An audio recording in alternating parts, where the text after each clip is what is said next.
हम में से अधिकतर लोग सेफ और सिक्योर घरों में रह रहे हैं। मॉडर्न हेल्थ और सेफ्टी नियमों का इनमें बहुत बड़ा योगदान है।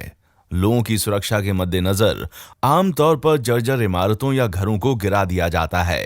साथ ही जियोग्राफिकली सेफ जगहों पर घर बनाए जाते हैं। हालांकि अभी भी कुछ इतने भयावह स्ट्रक्चर मौजूद हैं जिनको लोग घर बताने में खुशी महसूस करते हैं। हम यहाँ आपको वो टॉप 10 बिल्डिंग्स के बारे में बताएंगे जो कि बहुत ही खतरनाक हैं। Number 10, castle फोले de la Rica, Spain. Castle फोले de la Rica Spain के कैटालोनिया इलाके में वो खूबसूरत दिखने वाला कस्बा है जहां हजारों साल से लोगों की बस्ती है। और हाँ, अगर आपको हाइट से डर लगता है तो ये जगह आपके रहने के लिए नहीं है। जैसा कि नाम से पता चलता है कि ये कस्बा चट्टान के चेहरे पर टिका हुआ है। 160 फुट निचले बेसाल्ट क्रीक के किनारों पर यहाँ के मकान बने हुए हैं जहां से आसपास के गांवों और नदियों को निहारा जा सकता है। क्लिफ के दोनों ओर मकानों के बीच से एक पतली सी मेन स्ट्रीट निकलती है। इसे देखने पर ऐसा लगता है मानो ये 1 किलोमीटर लंबी रॉक फॉर्मेशन पर बना है। ये क्रेग हजारों साल पहले यहाँ आए ज्वालामुखी से बना है और लावा की जो नदी बही उससे ये ओल्ड मिडिएवल टाउन बना। सिटी सेंटर के कुछ पुराने घर तो उसी वक्त निकले वॉल्केनो रॉक से ही बने हुए हैं। बस हम यही उम्मीद कर सकते हैं कि यहां किसी की आदत रात को नींद में चलने की ना हो। नंबर 9, सोलवॉय हट। अर्नेस्ट सोलवॉय नाम के बेल्जियन क्लाइंबर ने एलिप्स के मैटाहॉर्न में एयर माउंटेन हट डोनेट किया था। सन 1915 में इसे 5 दिनों के भीतर ये सोचकर बनाया था कि बर्फीले तूफानों में इंसान की जान बचाने के लिए कोई ठिकाना होना चाहिए। इस बिल्डिंग को बनाने के लिए जानवरों और एक छोटी केबल कार के जरिए पहाड़ तक लाया गया। मैटाहॉर्न माउंटेन पर 4000 मीटर से भी ज्यादा की ऊंचाई पर स्विट्जरलैंड के सबसे बड़े mountaineering club Swiss alpine club की खरीदी हुई सबसे ऊंची और सुनसान जगह पर मौजूद हट है। 10 बेड्स की बहुत ही सिंपल कंस्ट्रक्शन वाली इस हट को साल 1966 में ही दोबारा बनाना पड़ा था। फिर 10 साल के बाद 1976 में इमरजेंसी रेडियो टेलीफोन लगाकर इसे टेक्नोलॉजिकली अपडेट किया गया। अब ये सोलवॉय हट माउंटेन स्मिथ में शामिल होने वाले क्लाइंबर्स के लिए मुश्किलों में मदद करती है। यहां उनके लिए फूड और शेल्टर का अरेंजमेंट हो जाता है। Number 8, Meteora monasteries, Greece. ये अगली dangerous building UNESCO heritage site है जो कि सेंट्रल ग्रीस के कलम्बाका टाउन के पास है। मेटिओरा का मतलब होता है हवा में मंडराना। ये फॉर्मेशन बहुत बड़े मोनोलिथिकल पिलर्स और पहाड़ों के साइज वाले बोल्डर से मिलकर बना है। 9th सेंचुरी में मॉन्क्स का एक ग्रुप यहां रहा करता था और कुछ सेंचुरीज के बाद उन्होंने इस फॉर्मेशन के जितना ऊपरी वो जा सकते थे उस ऊंचाई तक जाकर मोनेस्ट्री बनाई। ये उनके लिए ग्रेट था क्योंकि इस वजह से वो टर्किश हमले से खुद को बचा सकते थे।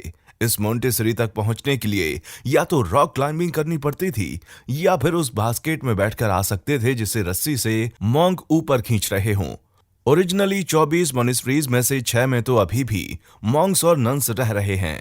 इन बची हुई मोनेस्ट्रीज में पहुंचने के लिए चट्टान के बीच से चढ़ाव जरूर बना दिया गया है, पर अभी भी यहां से आपको अपना रास्ता काफी नीचे जाकर ही मिलता है। नंबर 7, जुआन कोंगसी मतलब कि झूलता टेम्पल, चीन।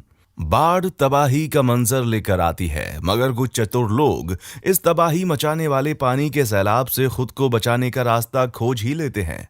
एग्जाम्पल के लिए जुआन कोंगसी को ही ले लें, जिसे झूलता टेम्पल भी कहा जाता है। कहा जाता है कि बाढ़ आने से मेडिटेशन में कोई खलल न पड़े ये सोचकर रैन नाम के एक मॉन्क ने इस टेम्पल को बनाया था। ये टेम्पल जमीन से 75 मीटर ऊपर एक खड़ी चट्टान पर बना है। ये एकमात्र ऐसा बचा हुआ टेम्पल है जो चीन के सभी ट्रेडिशनल रिलीजन ताओइज्म, बुद्धिज्म को रिप्रेजेंट करता है। इस खड़ी चट्टान पर छेदों में ओक की क्रॉस बीम के जरिए इसे इस तरह बनाया गया है जो कि इस टेम्पल के 40 कमरों को जोड़ता है। इसका main support structure deep bedrock में दबा है। दूर से देखने पर ऐसा लगता है कि यह टेम्पल हवा में झूल रहा है, इसीलिए इसका नाम भी यही पड़ा। ये भी डर लगा रहता है कि एक बीम भी टूटी तो ये पूरा धराशायी ना हो जाए, पर करीब 1500 सालों से ये चट्टान के मुहाने पर टिका हुआ है। Number 6, Runwell Road, Wickford Essex. जरूरी नहीं है कि चट्टानों के मुहाने पर या फिर पहाड़ी किनारों पर बनी बिल्डिंग ही डेंजरस हो। दुनिया की बेस्ट प्लानिंग के बावजूद कभी कभार कोई मकान गलत जगह पर हो सकता है। एक्सिस की पिनोक फैमिली का मानना है कि वो ब्रिटेन के सबसे डेंजरस घर में रह रहे हैं। इस घर में जस्ट बाहर के रास्ते पर पिछले 5 सालों के भीतर 60 कार क्रैश हो चुकी हैं। कार क्रैश होकर उड़ते हुए इनके घर के गार्डन तक में गिर चुकी हैं, यहाँ के पेड़ों से टकरा चुकी हैं और उनकी फेंसिंग में भी भिड़ चुकी हैं।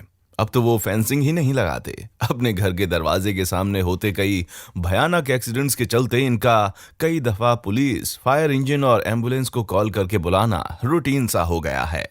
2000 पाउंड तक रिपेयरिंग में खर्च कर चुके इस परिवार ने लोकल काउंसिल में पिटीशन लगाई है कि यहां से गुजरने वाली कारों की स्पीड लिमिट कम कर दी जाए। जब तक ऐसा नहीं होता तब तक ये परिवार इस दहशत में ही रहता रहेगा कि पता नहीं कब कौन सी कार क्रैश होकर गार्डन में टहलने आ जाए या फिर इनकी किचन में घुस जाए। Number 5, Lichtenstein castle, Germany. Lichtenstein castle एक बहुत ही खूबसूरत फेरी टेल में बताई जाने वाली बिल्डिंग्स की तरह ही एक बिल्डिंग है, पर यह लिंकस्टाइन कंट्री में नहीं बल्कि जर्मनी में है। 850 मीटर से भी ज्यादा की ऊंचाई पर बनी ये बिल्डिंग जर्मनी के साउथ वेस्ट स्टेट ऑफ बाडेन वर्टनबर्ग में है। ये बिल्डिंग फैमिलियर लग रही है ना? लगना भी चाहिए, क्योंकि ये फेमस डिज्नी कैसल की तर्ज पर बनाई गई है। तो इस फेरी टेल वाली बिल्डिंग में ऐसा क्या है जो इसे सुपर डेंजरस बिल्डिंग बनाता है? इसकी बाहरी दीवार एक क्लिफ की एज पर बनी हुई है।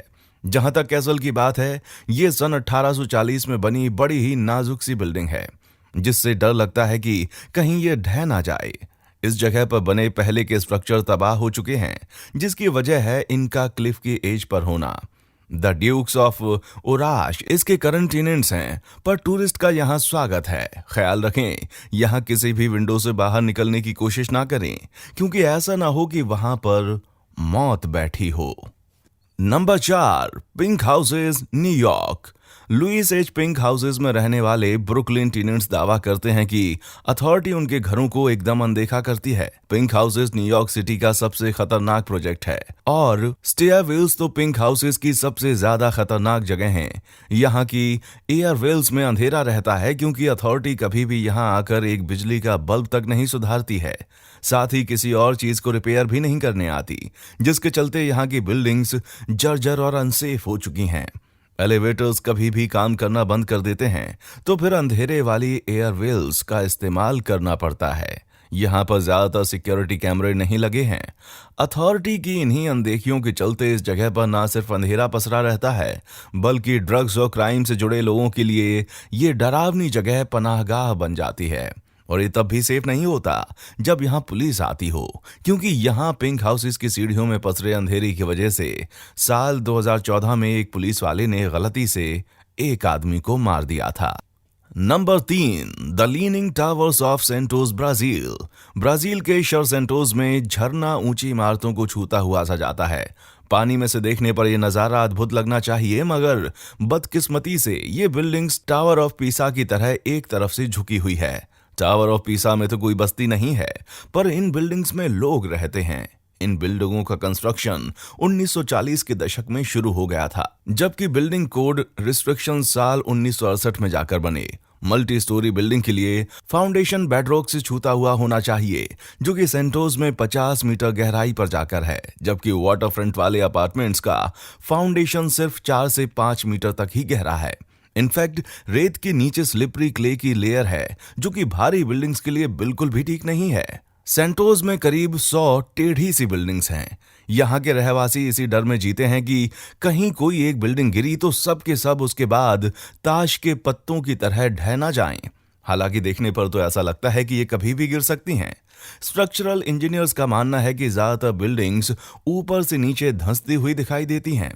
Number 2, Korowai tree houses. Indonesian province Papua में रहने वाली कोरोवाई ट्राइब साल 1974 तक दुनिया से अछूती सी रहती आई है। ये बहुत ही गर्म और नमी वाला रेन फॉरेस्ट है, जिसमें खतरनाक जानवर तो हैं ही, भयानक बाढ़ भी आती है। कोरोवाई ट्राइब के लोगों ने इन सब मुसीबतों के बीच सुरक्षित रहने का तरीका अपनाया है, ट्री हाउसेस में रहना। ये कोई रेगुलर ट्री हाउसेस नहीं है। इन्हें सभी तरह के इस जंगल में मिलने वाले सामानों के जरिए बढ़िया तरीके से बनाया जाता है। स्लिट्स को आयरन वुड से इतना मजबूत बनाया जाता है कि ये गुस्सैल पड़ोसी के आगजनी वाले हमले से भी बचा सकता है। आमतौर पर ट्री हाउस को एक बड़े बरगद के पेड़ के सबसे ऊपरी हिस्से को काट छांट कर बनाया जाता है। ये 6 से 12 मीटर तक की ऊंचाई पर बनते हैं। वैसे 35 मीटर तक की ऊंचाई पर ही ट्री हाउसेस भी यहाँ पर बना मिला है। इनके ज्यादा ऊंचाई पर होने से नीचे के मच्छरों से बचा जा सकता है। कोरोवाई लोग सूखी छाल के ऊपर नीचे जाने वाली सीढ़ियां बनाते हैं। इनको देखकर ना लगता हो, मगर हर कोरोवाई ट्री हाउस में 1 दर्जन तक लोग समा जाते हैं। नंबर 1, फीनिक्स हाउस, हवाई। क्या आपने कभी सोचा है कि आप एक एक्टिव वॉल्केनो के नीचे रहे हैं? नहीं तो आप ऐसा सोच ही लें। हवाई का फीनिक्स हाउस दुनिया के सबसे बड़े वॉल्केनो माउना लोआ से सिर्फ 4 मील की दूरी पर है। ये हाउस कालापाना टाउन में है, जो काफी हद तक साल 1986 में बहे लावा में दब गया था। टेक्निकली वो लावा दूसरे वॉल्केनो से निकला था, जो कि साल 1983 में निकला था और अभी तक बह रहा है। हवाई में 5 वॉल्केनो हैं, जिनमें से 3 एक्टिव हैं। कालापाना में अभी भी लोग रह रहे हैं, मगर वो अंदर बाहर आने जाने के लिए 4 व्हीलर का ही सहारा लेते हैं। मौना लोआ 1980 के दशक से भड़का नहीं है, मगर इतिहास पर नजर डालें तो हर 15 सालों में ये ज्वालामुखी फटना शुरू कर देता है।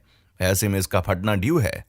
आप एयरबीएनबी पर जाकर फीनिक्स हाउस में 1 बेडरूम रेंट पर ले सकते हो, जिस होस्ट ने इस घर का नाम मिथिकल बर्ड पर रखा है, जो कि राख से उठ खड़ा होता है। सिंबॉलिकली डेथ और रिबर्थ की साइकिल को बताता है। उम्मीद करते हैं कि वो साइकिल जल्दी ही फिर से सामने ना आए। आपने किन सबसे ज्यादा खतरनाक बिल्डिंग्स के बारे में सुना है? इनके बारे में मुझे नीचे कमेंट करके जरूर बताएं। और हाँ, नए वीडियो को देखने के लिए सब्सक्राइब करना ना भूलें। वाव फैक्ट्स अपडेटेड रहने के लिए बेल आइकन को दबाना भी ना भूलें। देखने के लिए शुक्रिया।